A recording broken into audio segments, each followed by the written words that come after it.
क्या मामला है भैया? क्या मामला है?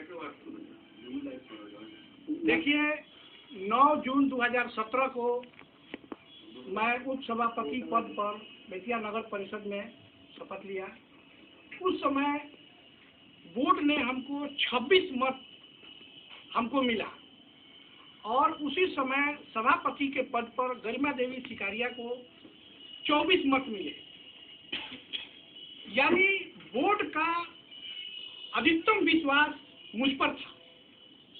मैं 2002 के बोर्ड में भी था और मेरे अनुभव को देखते हुए बोर्ड का मुझ पर पूरा भरोसा था, विश्वास था कि इनके द्वारा उप सभापति का पद का निर्वहन अच्छे से किया जाएगा।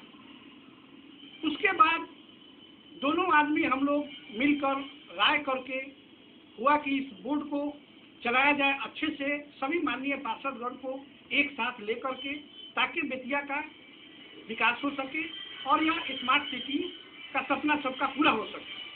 लेकिन अंदर ही अंदर मेरे छवि को खराब करने के लिए भीतर ही भीतर कुछ इस प्रकार का कार्य किया गया जिससे मैं अंदर ही अंदर दुखी रहा और अंत में 2 वर्ष के बाद 2019 में हम पर अविश्वास लगा दिया गया।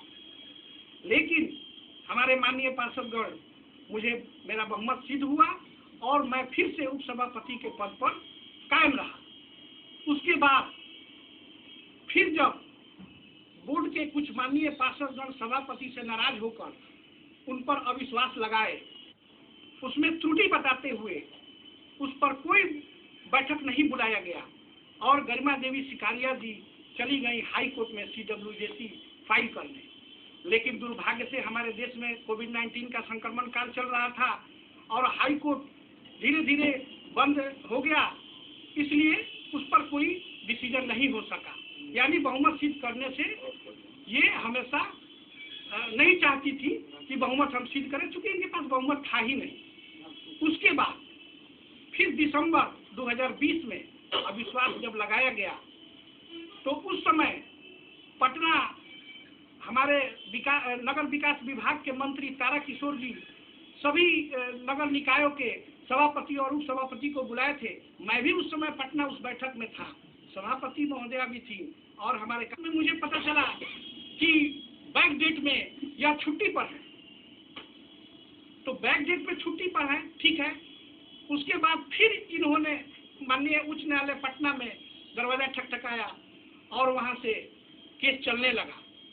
केस चलने के उपरांत जब इन्होंने देखा कि जब यह केस चल रहा है और मैं इस पद पर नहीं हूं और पद की लोलुपता इनको थी और इन्होंने बेतिया के विकास को रोकने के लिए मेरे वित्तीय अधिकार पर रोक लगाने का आवेदन देकर अपने माननीय अधिवक्ता से और कोर्ट से वित्तीय अधिकार पर रोक लगवाई।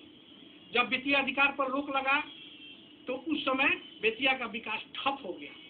लेकिन ठप होने के बाद एक ऐसा आपातकालीन फिर स्थिति आया, संक्रमण काल, जिसमें मास्क, हाइड्रोक्लोराइड और सैनिटाइज करने के लिए, कोई भी खरीदारी करने के लिए सशक्त स्थायी समिति, बहुत परेशानी उस समय हो रही थी।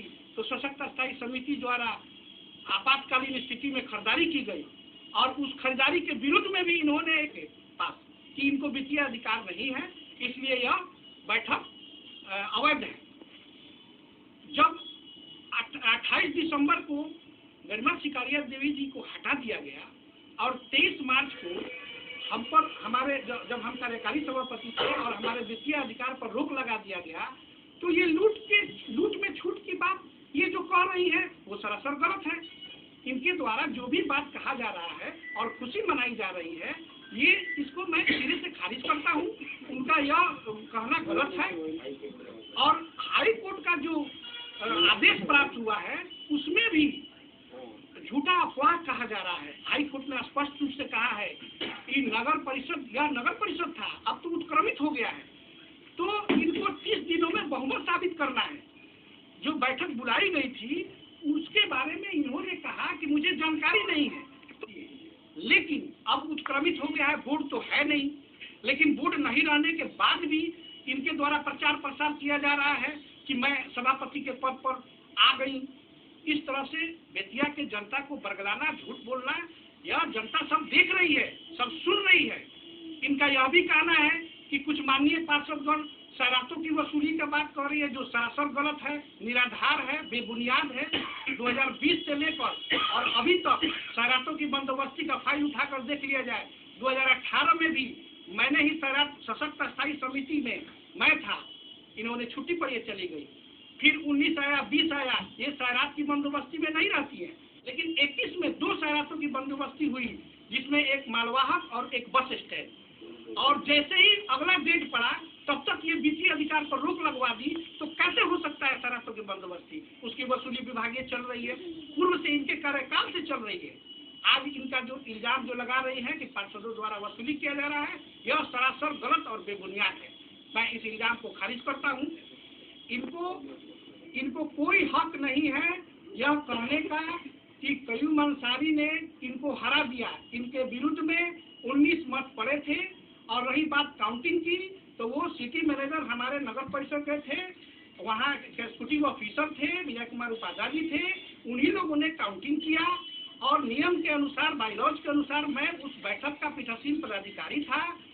और गिनती करके जब 19 वोट मिल गया, उसके बाद जब सील कर दिया गया, तो 2 घंटे के बाद इन्होंने क्लेम किया, जिसका रिपोर्ट ऑलरेडी हाई कोर्ट में दिया गया है। और हाई कोर्ट ने ऐसा कोई फैसला नहीं किया है कि अविश्वास गलत तरीके से लगाया गया था, ऐसा कोई फैसला नहीं है। हाई कोर्ट ने कल इन्होंने सोशल मीडिया पर देते हुए और ये नगर परिषद में जाकर और चैम्बर के सामने अपने नाम का बोर्ड तक लगा ली, जिसको आज पूछा गया है तो कार्यपालक पदाधिकारी उसको अविलंब हटवाए हैं, जो गलत था।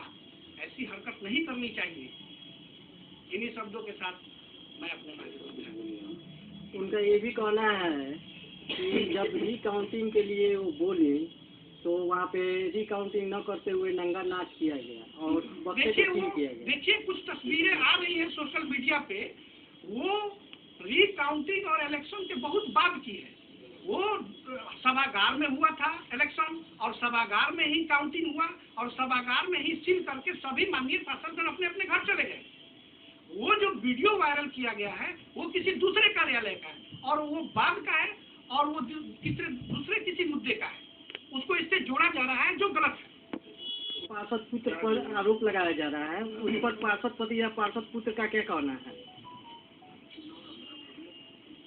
कल बेतिया नगर परिषद की पूर्व की सभापति गरिमा देवी ने एक फेसबुक पर पोस्ट के द्वारा